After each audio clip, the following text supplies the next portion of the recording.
Ok, bună dimineața și bine ați venit la cea de-a doua zi a evenimentului IT Days. Sper că moșul a fost bogat aseară și v-a adus tot ce v-ați dorit. O să încep prin a vă spune că tema zilei de astăzi este antreprenoriatul și o să enumăr ca o datorie pe care o avem pentru cei care ne-au ajutat să organizăm acest eveniment, sponsorii noștri.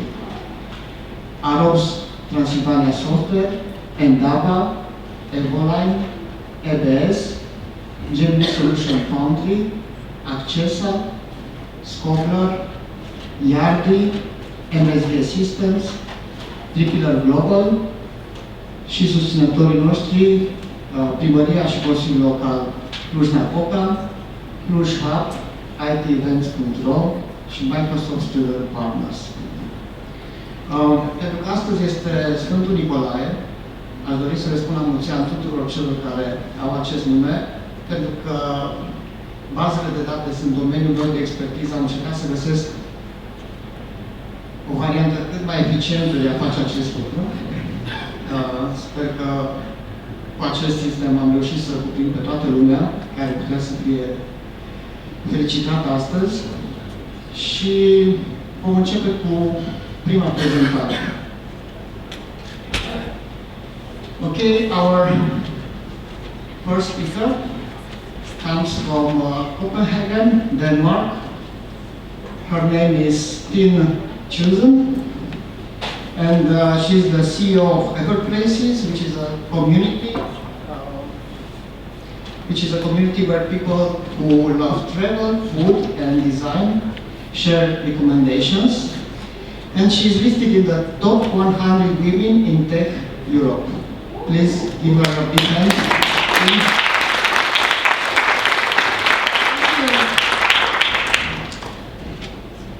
And this one, good point. So, are we all awake? Or otherwise I'll do my best to make sure that we get there. Has everyone had their coffee? Yes? Okay, good. I know how I function without it, which is not at all. So I'm guessing that I'm not the only one. So first of all, my talk here says disruptive technologies, but when I was looking over the attendee list, I realized that everyone who's in this room already works with technology, right? Most people work with IT, most people are even developers. So actually emerging technologies is not the most important thing for us. The most important thing is how do we get stuff happening, right? Because we probably already know the area that we're working with. So that's why I've done a little bit of an adaptation to this. And I think this is the most important thing. How we move from where we're sitting today to how we get to create something that's more interesting and exciting and where we can take charge. So how many people have their own company or run their own company today? And how many people would like to run their own company? So quite a few, right? So I'm glad that you agree with that. So let's hijack the conversation and talk a little bit about that instead. Because the rules, of course, for entrepreneurs is that there are no rules. You make them yourself, and I think this is a good first way to start with that. So my name is Tine, and the story that I would like to tell you today is how I managed to get to where I am. It's not because that my story perhaps is particularly remarkable. Actually, it's the opposite. It's to illustrate that no matter where you start, you're able to go on to something and make the most of that. So when I first heard about entrepreneurship, I thought it was like one of these where it's probably someone whose dad was the CEO of some big company, right? And then they know all each other from school, and maybe they also have a lot of rich friends that supported them. And I come from like a little town in Denmark with absolutely no good connections whatsoever. My parents, I'm sure, have tried to do the best, but in one thing they've dramatically failed is that they don't have any rich friends. They don't have any influential friends. So when I went out and started, I had to start all from scratch. And the reason I'm saying that, I think that a lot of people are kind of a little bit overwhelmed with what it needs to start up. Because when we're looking at other people who are successful, often it looks like they've started from a totally different place than us. And actually, at least from my point of view, that wasn't the point. So I came just from a small town, and in about 6 years I've managed to go from there to the boardroom, and I'm the CEO of Everplaces today. These are some of the other things that I either am or have been involved with. I've been the CEO of 5 companies now and started a couple of them myself and sold one of them. And it's that journey that I would like to share in order that you can see how easy it really is if you just get started, and maybe also take the jump yourself and become entrepreneurs. So for me, it started with this little boat. So I don't know how well you can see from where you're sitting, but this little boat actually is quite a big boat. So this little boat has a helicopter landing platform. And it has like bulletproof glass that you can put up the front. It all started with, at the time I was working in investment banking in London. A job that everyone goes to London to get into finance except for me, and then I was the only one who ended up there. But I managed to become a financial advisor to really rich people. And one day I was sitting with this client, and before we started the meeting, he said, like, "Oh, I need to show you a picture of this new boat." And I thought at the time that I was doing pretty well. You know, I was getting a pretty good salary compared to other people at the same age. And you know, I had good prospects of moving up the ladder and making even more money. And it was a very well-respected job being an investment banker in London. And then he shows me this picture. And I thought like, damn, I'm sitting at the wrong side of this table. Because quite quickly I could see that no matter how many overtime hours I work, and even no matter how much I work my ass off in this job, I'm never going to be able to buy that boat, am I? And the things that I don't even really like boats, but I like freedom, and I like the opportunity, and I like the thought of that if one person had started with nothing and had ended up there, then I could do that too. And I knew that this guy, at the time he was around 50 and he was from a little town in France, and I know that he had started with nothing. He started up doing the dishes, and by the time I got to know him, he had started 112 companies. So unbelievably successful guy, and I got so fascinated with his story about how he'd taken charge of his own life and how much of a difference he'd made. Not because he was rich, which he was, but because he kind of started from nothing and then taken control and then made all of this difference. You know, he had thousands of employees who he'd given a job and who he'd made a difference for. He kind of made his mark on the world. So I decided at that day that it was time to quit the bank and learn how to become an entrepreneur. So I started out by trying to study those of our clients who were entrepreneurs to understand what it was they did. So when you're sitting in a private bank like that, at least in our case, about 50% of the people had no idea what was happening with their money. So not surprisingly, these are the 50% who inherited the money or whose dad has made it or something like that. They didn't really care about the money. They'd always had it and they took it for granted. And I sometimes feel like when they called me, it was mostly just to chat about the weather. The other 50% is totally different. These were like self-made people who started with nothing or with very little. Some of them had done well. One had a diamond mine, for example. And these guys were like super prepared. Whenever I'd go into a meeting with them, you'd be 100% that they would know as much about the topic that I knew, because they would make sure to know in advance what we were going to talk about, and then they would prepare so they could ask qualified questions. They would also never let me get away with just advising something. You know, they were critical and asking questions, and they were in control, and they were well prepared. So I started noting some of these signals and tried to see how much I could do to bring those sides out in myself. I guess we all have a multiple of skills and personality sides that we can choose from. And for me, it was about starting to focus on the ones that were most likely to get me somewhere. So the first step I did when I left the bank is I moved to the other side of the planet. I had this idea that I needed to learn how to make money, so not get paid a salary, but to have $1 in my bank and has that turned into $2, so have the money working for itself. And at the time, you know, I barely knew how to turn on my computer, so IT was definitely the wrong place to start. So I figured that the place that I knew something about could be real estate, because I loved that.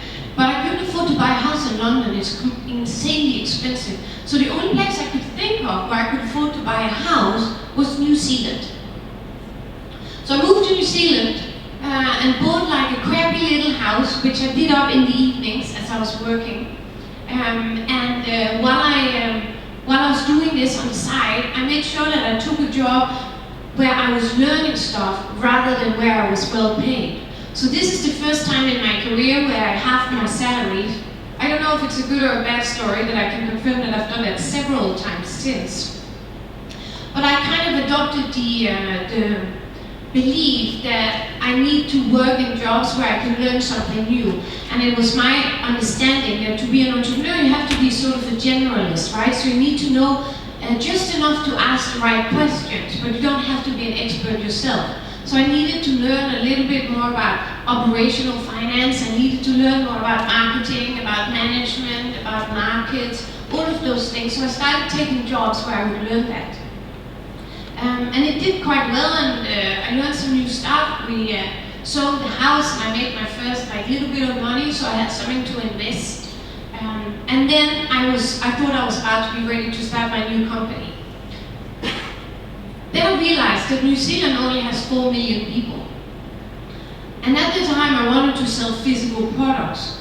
So the distribution cost of sending stuff 2,000 kilometers one way or the other way, if you have small margins, even someone like me who was a newbie in business could see that, okay, in my little Excel sheet here, there's something that doesn't stack up. So what I did was, I moved somewhere else. So this time I moved to Australia because I realized that, okay, there's 20 million people in Australia. They're much more set in the same areas, so it would be easier to do physical products there.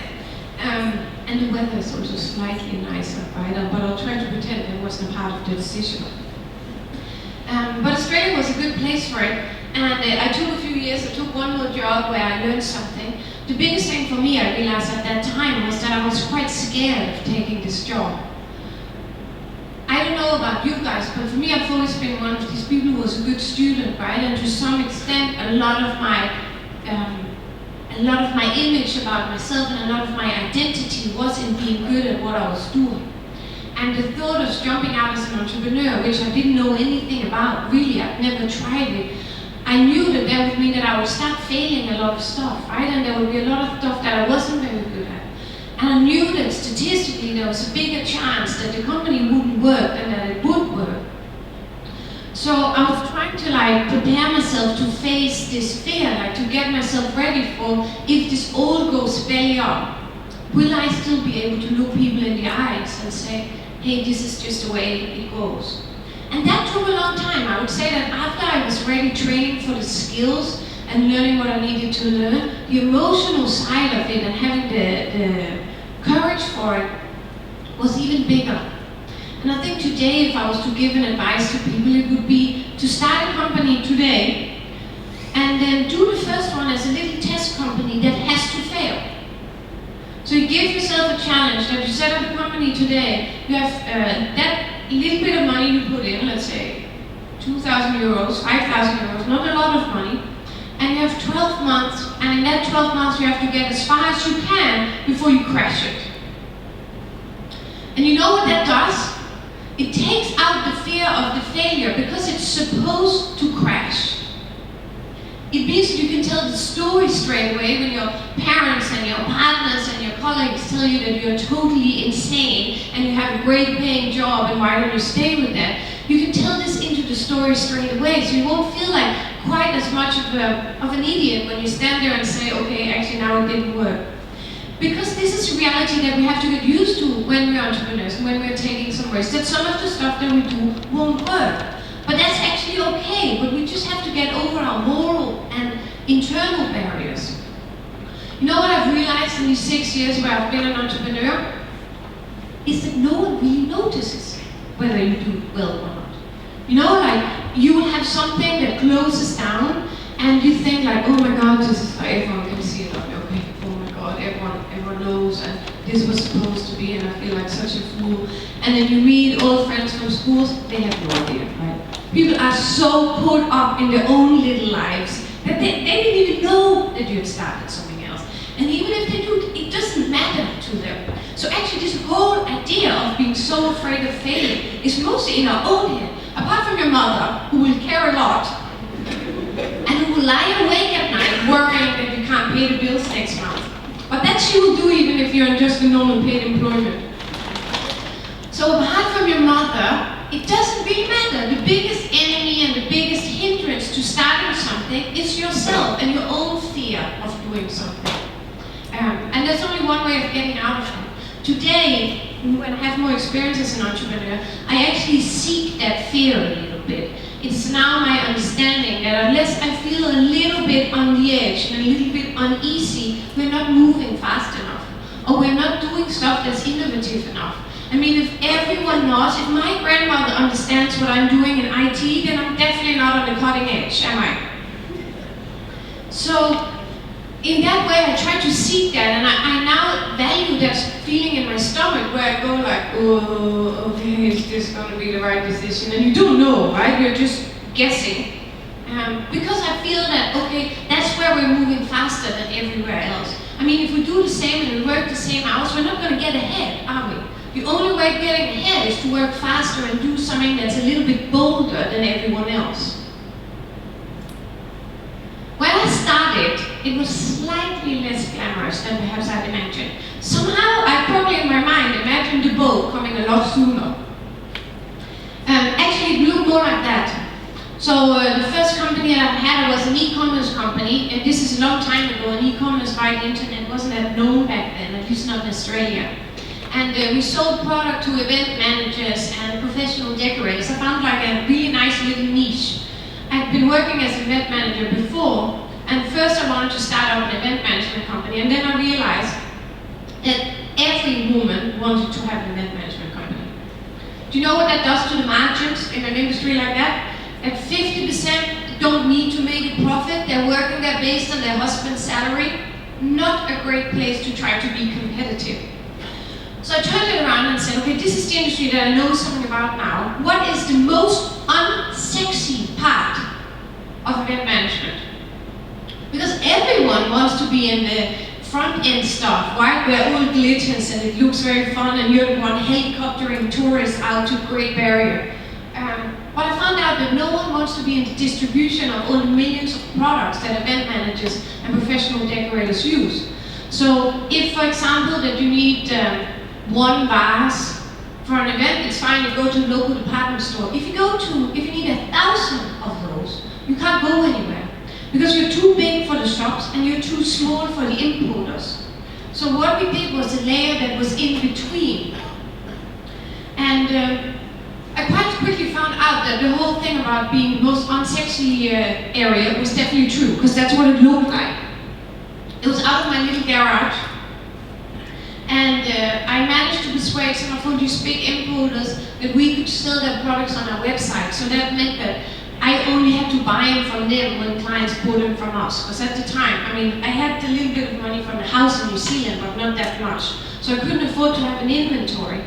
So I managed somehow to persuade them that this was a good idea.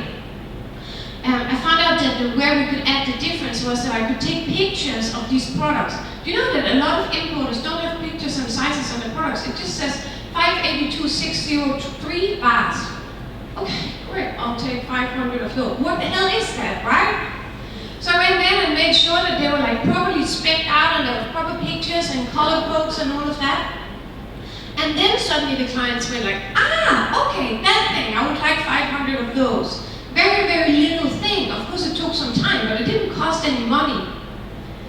Then the other thing that I had to do once they bought it from me is I had to make sure that it looked like it was coming from us. So I would have all the products shipped home to my garage, open them, take the stickers off, put new stickers on, wrap it all, and shift it back out. Because I couldn't have that the clients would see that it came from some importer that some of them would have been able to use themselves. So most of the time my house looked something like that. Then I found out that the bigger we seem, the better. Because when you're a new company, you're always faced with this whole problem of why should people trust you? And And I figured out that if we were a little bit flexible with the truth, that was a good shortcut. You never lie in business, but it's okay to stretch the truth to your advantage, I think. So first of all, I put all the addresses of all my importers on the website, so it looked like we had warehouses all over Australia. And people would go, oh my God, you're in Perth? I had no idea, I've lived there for 20 years. And I'd go, oh really, you haven't heard of us? That's so weird. You know, even though we were a 6 months old company out of Brisbane, I'd never even been to Perth. But the perception was that we were a big national company, and that made a lot of difference.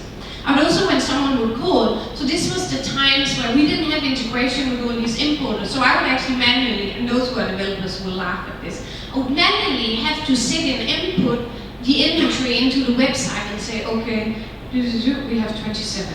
And first I would have had to call the companies, right? Write this down in a spreadsheet, put it in. But the truth still was that when the clients wanted something, I really didn't have much idea whether we had it or not, because the importer could have sold it out. I just updated it once a week. That was frequent back then. I think today it would have been a joke, right? But back then, so I would have to call the company. So I used to say, yeah, I think we have that, just a second, let me check with the boys. You know, giving the illusion that there's like an army of workers out. In reality, it's me sitting in the basement. And I'll call the company and call them back and say, yeah, we have plenty, don't worry about it. And the client would go, okay, these guys know what they're doing, this is a big company. I also changed my name. So my name is Tine, which if you're living anywhere apart from Scandinavia is totally unpronounceable, you know. Second things, I'm not that happy with my parents for. Australians are not that great with foreigners, or at least you're met with some skepticism when you first come there. So I realized that if you're both a new company that no one has heard about, and you sound foreign and a little bit weird, that's a lot of stuff to be up against. So I persuaded my boyfriend at the time that I would use his last name, even though we weren't married. And it so happened that his last name was the same as the chairman of or the captain of the cricket team. Cricket in Australia is a massive sport. So I went from being Tine times, what, sorry, who are you, to being, oh my God, are you related to Dave Lilly? Totally different reception, right? I promise you, it gets you through a lot of secretaries very fast. So little tricks like that in my career has helped a lot, and maybe there's some stuff that you guys can do too with it. It went well with this company, and after about a year it got sold. The buyer must have thought it was quite cheap, considering that it was a big national company, and then maybe when they realized that it was just me coming in the van with 12 boxes to deliver the assets. I don't know what they thought, but they smiled and they were very nice about it. So today, I think I'm starting to get a little bit of a hang of it. So that company there, starting from nothing, I designed the first website in Excel, because I was a banker, and that was the software that I knew. And I've been entering everything manual. I think that now I've had the chance of running 5 companies, and the last one, Everplaces, is used all over the world, as you can see. And now I'm starting to learn some of the tricks. And one of the tricks I've learned is this one.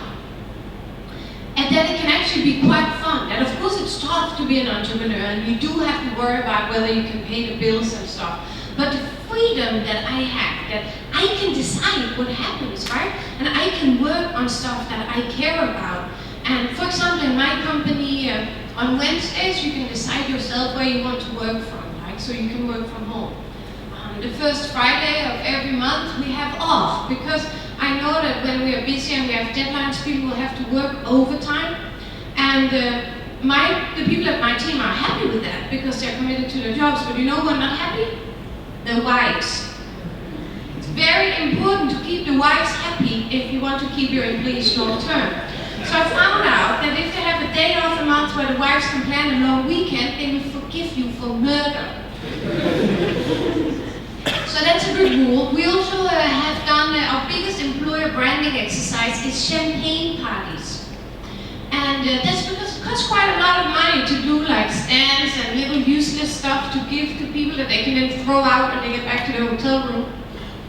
It's actually a lot cheaper to buy 300 bottles of champagne, invite everyone, that you think is interesting within your space, and then just put on a massive party. Because you know what people are going to talk about on Monday? They want to talk about that party. How often have you gone home and told someone, ooh, I got a USB stick that's branded with this bank's name? Never, right? Never. So do stuff that people talk about and that spreads automatically. And while we're at this point, then actually fun is quite serious business. Because when you're a startup, you can't compete with the salaries that the big companies are going to pay, right? I mean, our developers are paid okay, but they're probably paid around 50% of what the Microsoft guys are paid. And you know why? It's because the Microsoft have to pay a premium because they're just sucking the life out of people. If you work in a small company where it's nice to be, the quality of your life is totally different, it's flexible, you can make your own decisions, and people are happy to do that. But if I didn't do that, if I treated my employees the same way as all the big guys, then there would have been no justification for that. So actually, that's a part of it. I have to be nice, even if I didn't want to. And I also found out in all of this that the best people don't work for money. Actually, money is irrelevant. What happens is that until a certain level, where if you're worried whether you can put your kids through school or whatever, money is very important. In that level, it stresses you out, it takes all your mental energy, and things don't work. Once you get above that level where you get by, they stop mattering. Have any of you guys ever had like a pay rise and it seemed amazing, and then 3 months later, it has made no difference to your lifestyle, right? You have no idea what happened to that money. Zero. And it's like, okay, I guess my shoes are a little bit more expensive and my wine is a little bit more expensive. It's made no difference to my everyday life. And I'm certainly not a better or richer person for it. And it turns out that almost everyone is like that.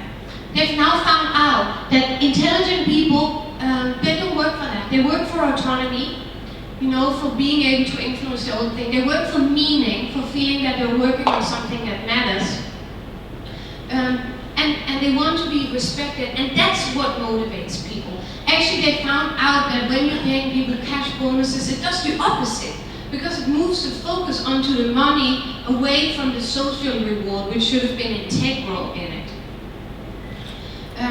So that's why fun is serious business when you're running your own company, and what a nice serious business to be in, right? If you had to pick one.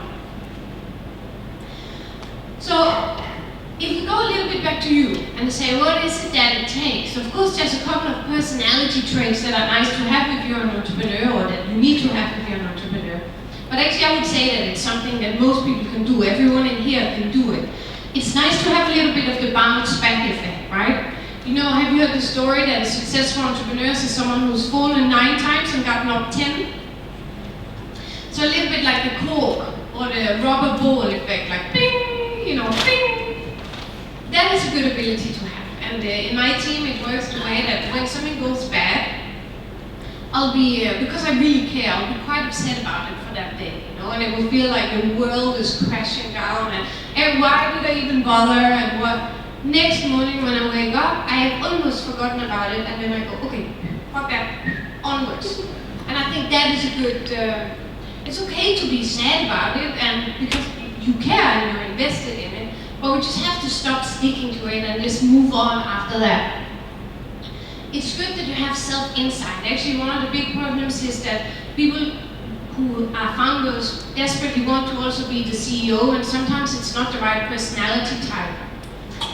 I'm not going to mention any professions in particular, but developers and engineers have sometimes very direct communication skills, which there are certain parts of the workforce that don't respond well to, right? So in those cases, we have to understand what our weaknesses are and make sure that we can put people around us who complement that. It's okay that we can't do everything, you know, but we have to know which things we can't do, and we have to be open about that.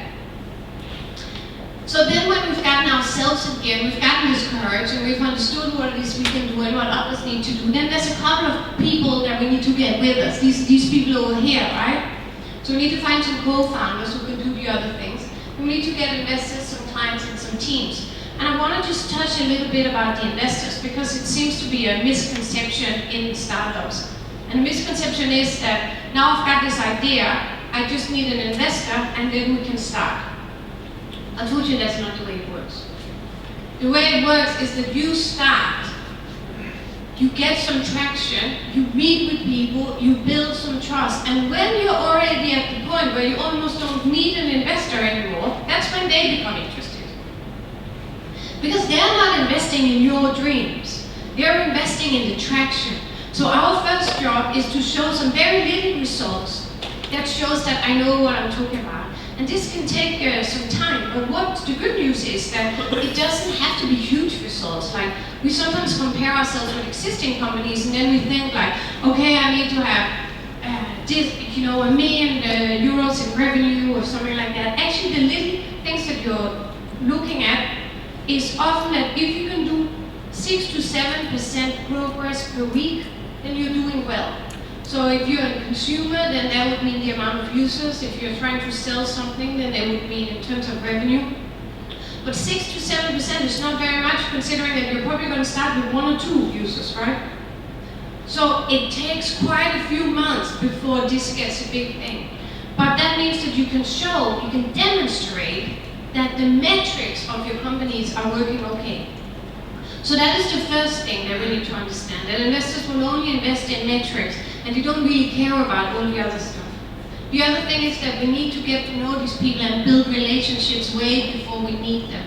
So I think that raising money is a little bit like dating. So you have to get to know each other before you kind of jump into it.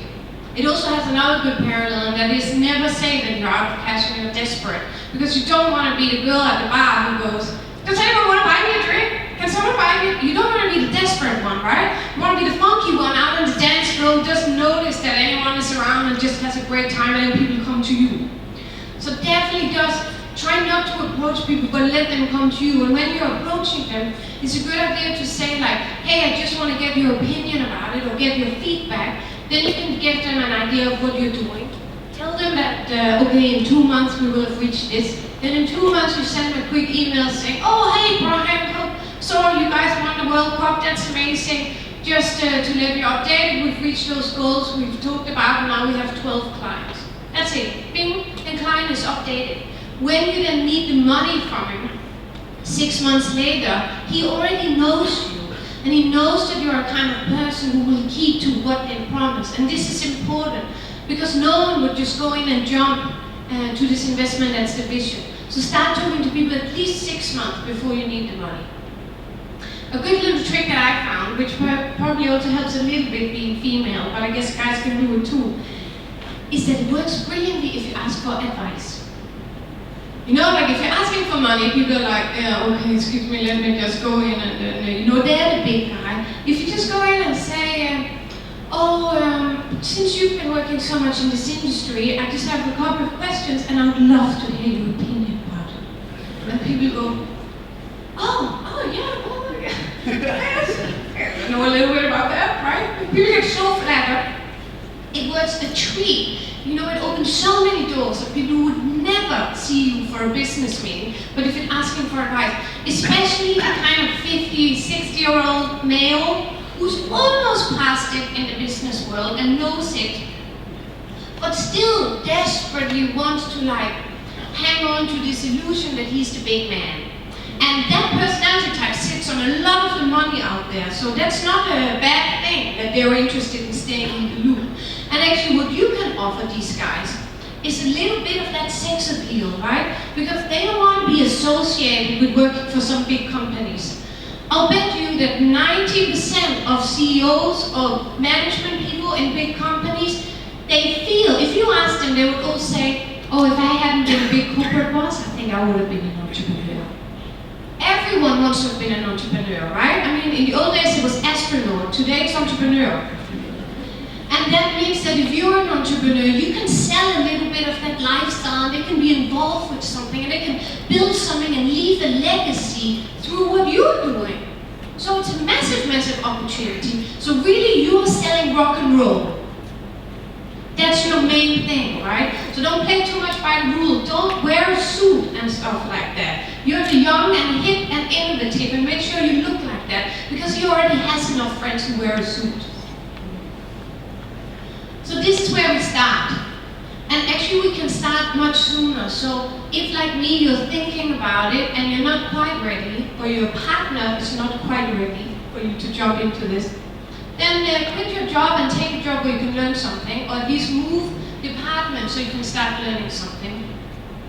I actually found out afterwards that my first experience was in all of these things I was involved with at school, you know, like I was in the social events committee and in the school board and all that stuff, and it was only really afterwards that I realized that that's leadership training. So now today when I hire people, I look a lot for, have they displayed passion?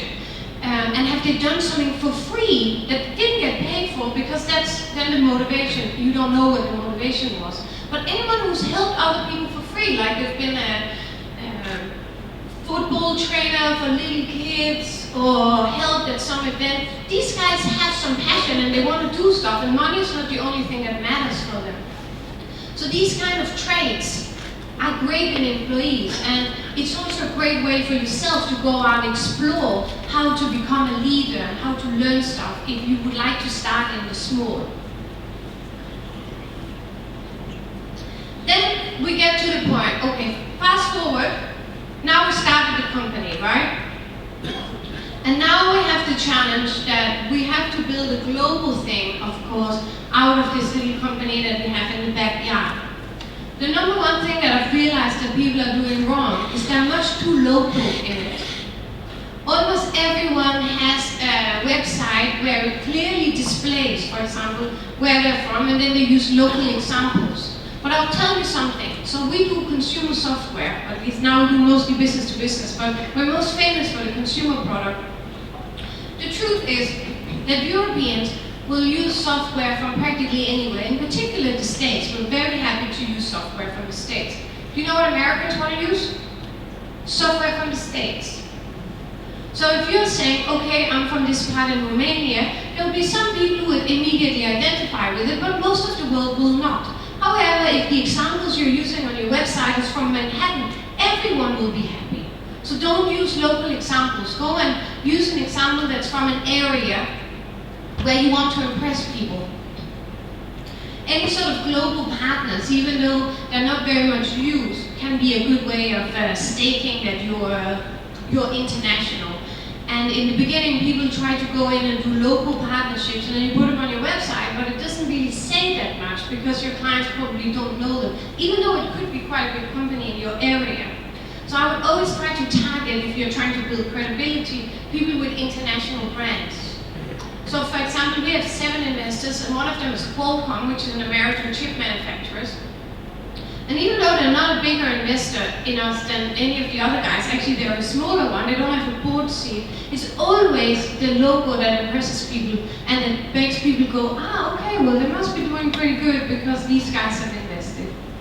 In the same way, we have Deutsche Telekom, we have a partnership with Deutsche Telekom, and it actually makes no difference. We've gotten about maybe 500 downloads off the back of that partnership. It's totally peanuts.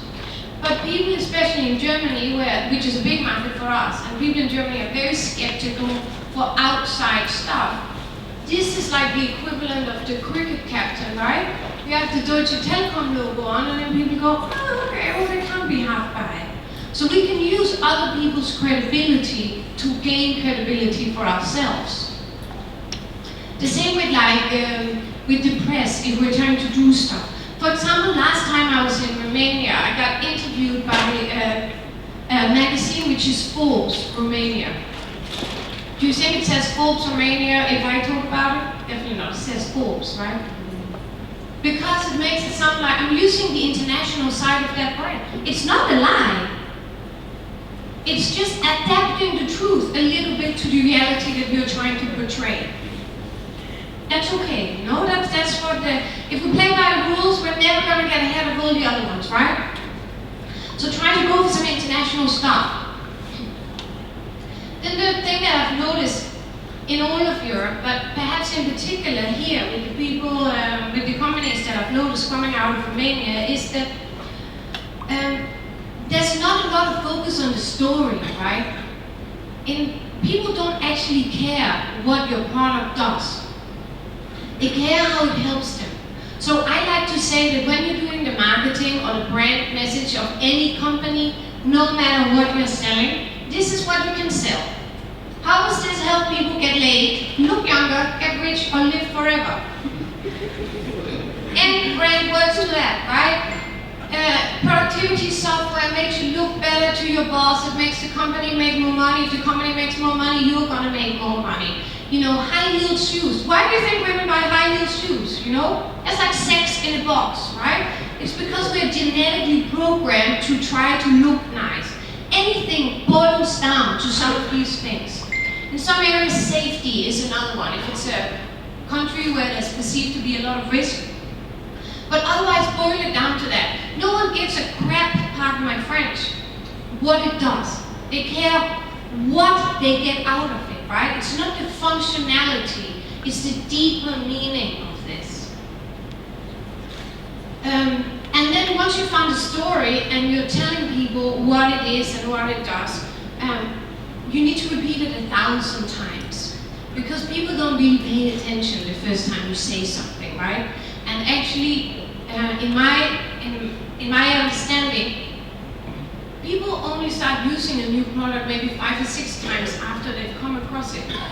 So maybe they hear about it, or they go to, then they go, yeah, okay, they don't even register. Maybe the second time they don't even register either. The third time they go, oh, there's that one again. This is not something that's conscious, right? This is on an unconscious level. This is why retargeting works so well, right? You go onto a website and you see the ad for that company 2 days later on another website and you go, oh, that looks a little bit familiar. And then next step, hopefully someone that you trust, either a publication or a person that you trust recommend this product. And that's when you go, ah, okay, yeah. And even then, people are probably likely going to go and check you out again, and then only the next time go in and start becoming a user of your product. So, what does that mean? It means that on all of these times that they've touched it, it's important to make sure that they get exactly the same feeling, because they can't distinguish you from all the other ones. Because while this thing is very, very big in your life and your mother's, it's a tiny little thing in their life, right? So we need to be absolutely sure. And I would like to say that when you're totally sick of the sentence yourself, and of the brand, and of the same visuals, that's probably about when it starts being recognized by other people. And as a marketeer, this is like, it kills me, right? I love to do new things. It's like, oh fuck, are we using that screenshot again? But if that's the screenshot that people recognize, okay, then that's the screenshot that we use. Another thing that I quite like when we're looking at these stories is that we aim for some sort of interest graph, right? The number one hazard is that we're trying to do something for everyone, and then it ends up being this wishy-washy thing that doesn't really hit anyone straight in the heart. So it's like, okay, it's an application that anyone who's interested in health could use. Ah, okay, is that me? Like, oh, I know it's both old and it's also in China. Bullshit. That's no one, right? It needs to be like a fitness walk tracking app for mothers who have just given birth who are trying to get back in shape. Bing! If you say that in the marketing, that group will feel it like right here. Everyone else in the world won't care, but you wouldn't have cared anyway, right? Don't mistake it for that. So the only way of touching some people is if we go small and then we talk straight to them. And when we're talking that, we have to understand that we are not the hero. We are the horse. The hero is the client. Our job is to make sure that Mr. Johannes, who's bought our new productivity software, can come in like a hero to his boss and say, like, do you know we've just increased efficiency in the marketing department by 12%, that correlates to 45,000 a month. He's the hero. So all of our stories should be worded about that, not what it does. Again, no one cares what it does. People care why it does it. And this is the number one challenge for IT companies. And you know why? Because that marketing is written by engineers. What do engineers care about? Details and accuracy. The world doesn't really care whether it's, this kind of filter or that kind of filter. They only care what is the end result. So I'm sorry, but engineers should not be writing marketing because it gets way too accurate. So out and get some storytellers in to tell this. Beautiful pictures, less information, something that makes me feel something. Then my last tip before we finish here is that when you've then started and you've got all of this in order, then sometimes it feels like a little bit overwhelming, like, okay, but we're just still 3 people who are sitting here in Cluj and we're trying to reach the world, and I have a marketing budget of 25 euros, and how do you get that out to the whole of Brazil? The truth is, of course, that you don't. So don't even bother with marketing budgets and advertising, because it's going to be so little that it's not going to make a difference. The only thing that works when you're little is to start and do the marketing from the inside. So you start with those 6 customers who are using it, and then 2 of those are going to be passionately using it and really liking it, and we start with them. And we get their stories and we get them to share. And in Everplaces, this is the way we've grown. So today Everplaces gets used in 95 countries, and we've never had any marketing budget because we were a poor startup, at least for a long time in the beginning. And then by the time we raised money, we've raised twice, I already realized that it wasn't really working. So what we did, for example, so we have a tool where people can collect travel tips, and we found out that some people are really passionate about it, and a lot of people have a dream to become a travel writer, like astronauts and entrepreneurs. The other half of the population, the ones who don't want to be entrepreneurs, they want to be travel writers. And so what we were doing, we realized, is that we are talking to that dream of, this life they'd imagined that they were going to have. And the way we spread the product was that when someone did nice stuff and saved it onto the platform, we'd kind of pat them on the back, virtually of course, and say, Pete, that stuff you just did is amazing. We would like to make you a featured user. People go, oh, okay, wow, thank you, I really appreciate that. In reality, it just means that we are putting their content through a filter, which means that we now use it, right? So for me, it's a good thing that he's a featured user, because it means that it's content that's now available for everyone to come to my website, but he doesn't see it like that. He sees it like that I'm doing a favor for him because I'm giving him an audience. If he does really well, then we go back to him and say, your stuff is so good, we'd like you to become an ambassador. And then we really go like, whoa. Like, this is in my wildest idea. Oh, yeah. We don't pay these ambassadors. So right now we have about 75 ambassadors who sit in 50 countries. These guys work their asses off for us. They don't get a penny. They just get recognition.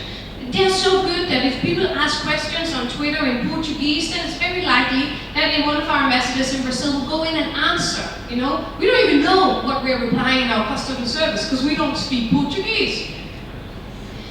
I also will have people who will call and say, I'm deciding a holiday destination. Do we need stuff from Mexico or should I go to Peru?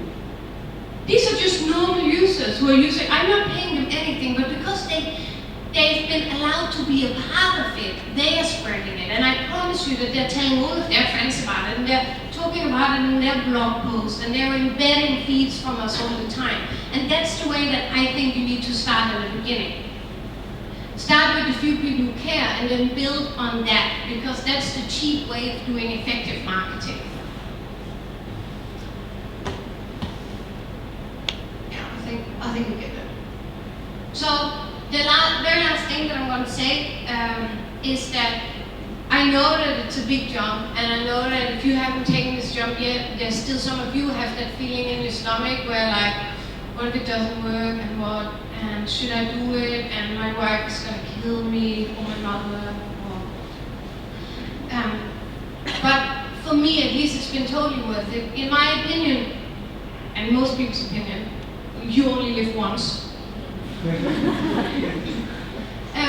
And that's why we should try to work on something that we can do. I mean, what's the worst that can happen? If you're a skilled professional with a good job now, you can go out and get a good job afterwards, right? You can make an influence and make a difference with the little time that you have here.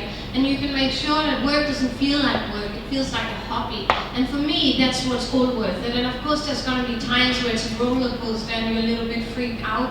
But so what? So is everyone else in that position. And Bill Gates and Steve Jobs also started with that feeling in their stomach. And it's never going to go away. The only thing to do is just to get over it and try it and then see where it takes us. Thank you.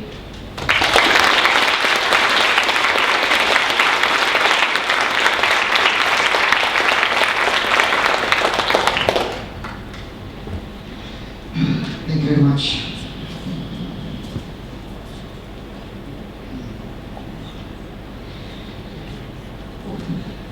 Nice. Următorul speaker este Mircea Bădan.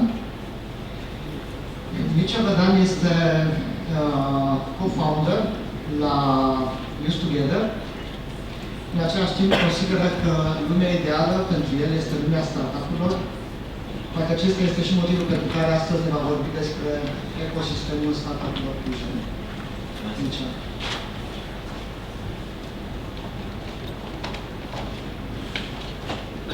Hello everyone, I will speak also in English, I hope you don't mind, and maybe Tine will learn some things about what's happening here in Cluj in terms of startups. So, who I am and why am I here? Well, I did a lot of things in my life, especially starting with university years when I was trying to find my way in what I want to do next in my life, and I tried many things, started a couple of NGOs, doing a lot of volunteering work, starting some projects off the beginning, and then I realized like 2 years ago that I have to move to the next level, and then I had the opportunity to jump into startups. Startups in my definition is tech startups,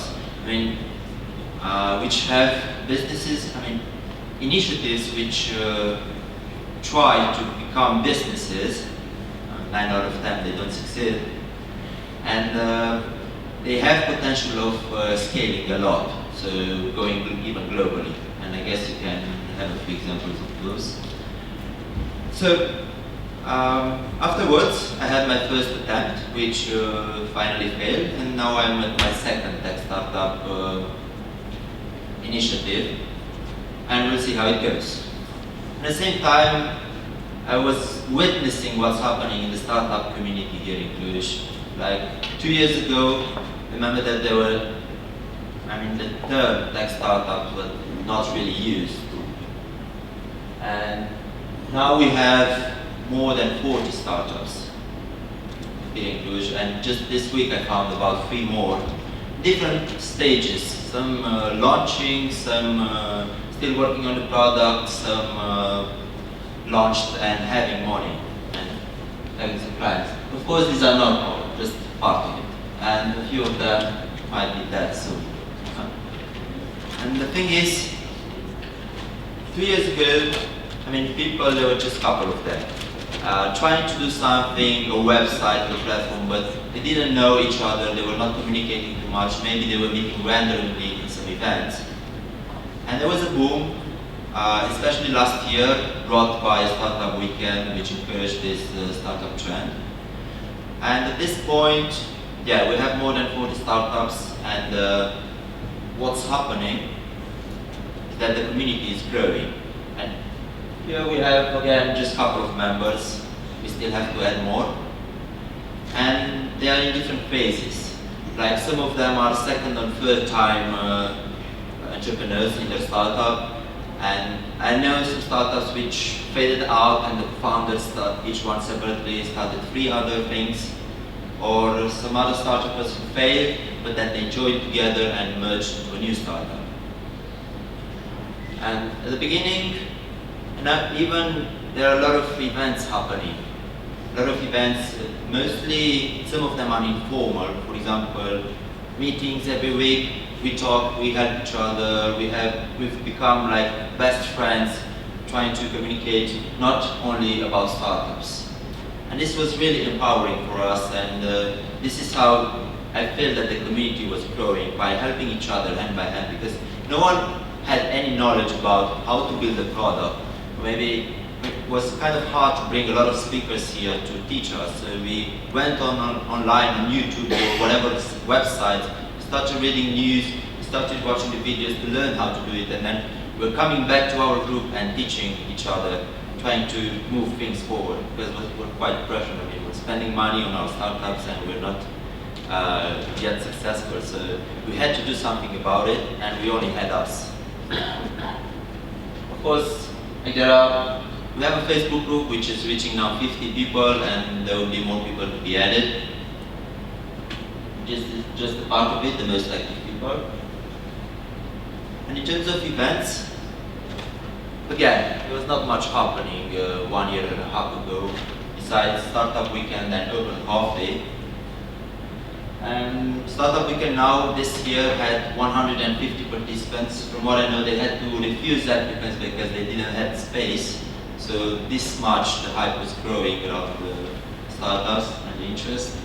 Then we had the Open Coffee, which was not organized for a while, but now in a new formula we're trying to give more to the community for this event, to really do in this event, organize in this event what people need. We had Startup Live here in Cluj.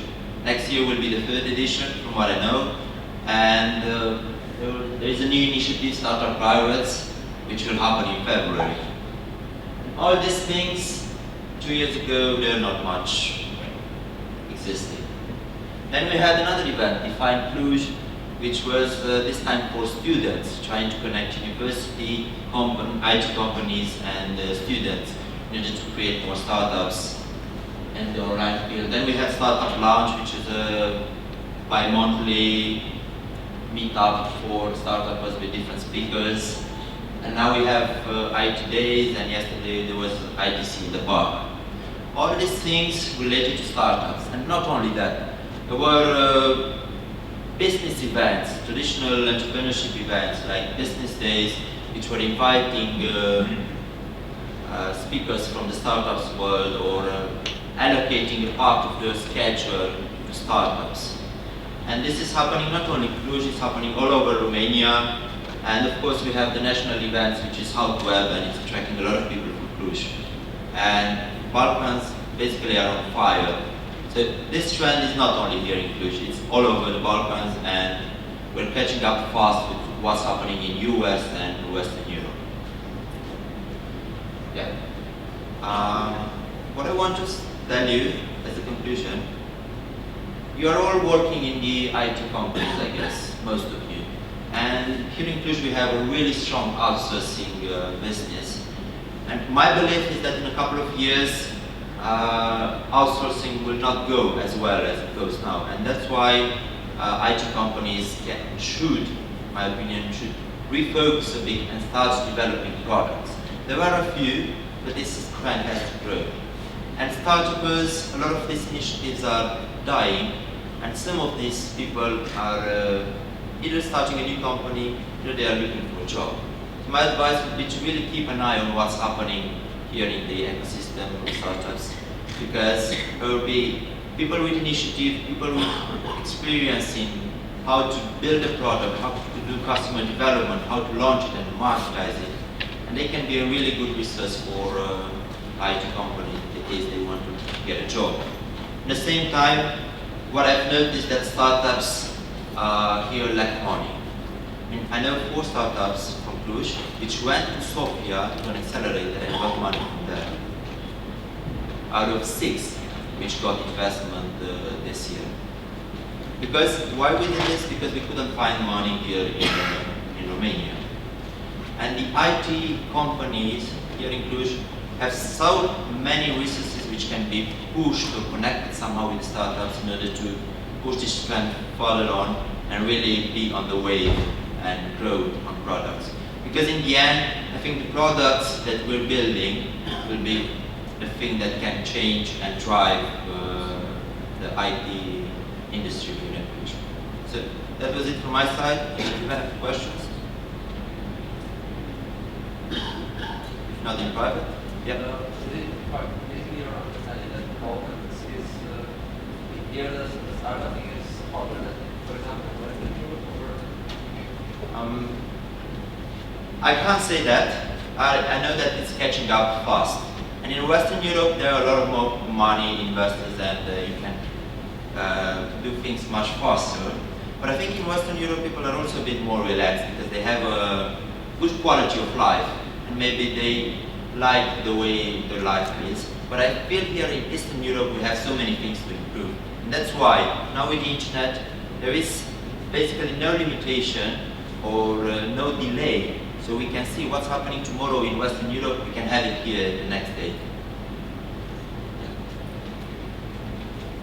Thank you very much.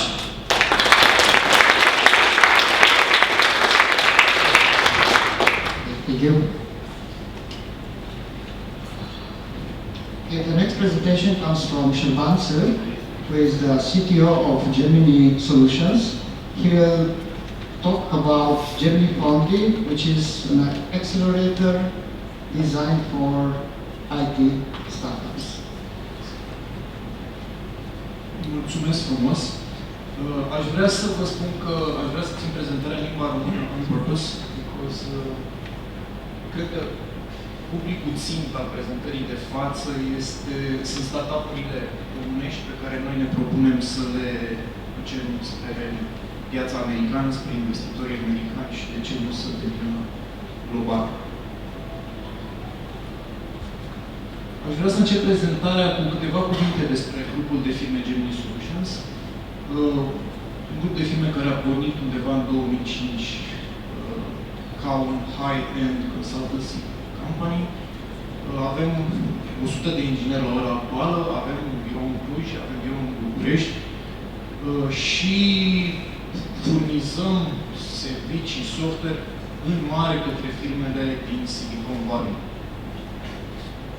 Aceste firme cu care am învățat să deal în această perioadă sunt ca și structură foarte variate. Ele pornesc de la startup-uri de 2-3 persoane până la companii publice foarte mari. Și credem noi că în acești 8 ani am început să înțelegem și înțelegem în oarece măsură piața americană, modul cum decurg lucrurile acolo și am început această inițiativă prin care ne propunem să ducem companiile românești spre val, principiu, pentru că acolo este ecosistemul nostru actual. Ce este Gemini Solutions Foundry? Gemini Solutions Foundry este un accelerator flexibil. Ce înseamnă acest flexibil acolo? De obicei, incubatoarele și acceleratoarele funcționează după o procedură foarte standard. Au niște checkpoint-uri cu niște servicii pe care le asigură, pornind de la locație, unele dintre ele suport contabil, altele suport juridic, etc. Dar funcționează după un standard. Noi ne propunem să funcționăm ca un accelerator la scară redusă, în sensul că numărul de companii incubate nu va fi de ordinul sutelor, cum se întâmplă în acceleratoarele cunoscute din state, ci ne vrem mai degrabă ca o casă de avocatură care incubează câteva companii cu care are o înțelegere profundă, înțelege business-ul, este în măsură să-l susțină și să-l trimită către piețe globale. Ce face, de fapt, incubatorul Gemini Fund? Găsește idei sau inițiative în stadiul incipient sau poate chiar mai avansat, le rafinează aceste idei în sensul de descompune și le recompune la loc, astfel încât produsul rezultat să avem împreună cu founderii ideea că va avea valoare pe o piață globală. Evident că furnizează infrastructura acestor startup-uri, unele dintre ele foarte tinere, care cu siguranță au nevoie de chestiuni gen suport fiscal, locație, poate forță adițională de development a produsului, poate advices atunci când ajung în situații mai grele. Și probabil, credem noi, cel mai de valoare lucru pe care îl adăugăm este că facem conexiunea cu investitori, cu ecosistemul din Silicon Valley, încercând să transformăm acele firme să acționeze exact cum acționează startup-urile din Valley. Mai exact ce oferim, puteți să vedeți aici o listă foarte clară, de la Technical Mentorship, Business Guidance, Dar, cum am zis, cel mai important, expunere la piața globală și la instituții sau investitori privați.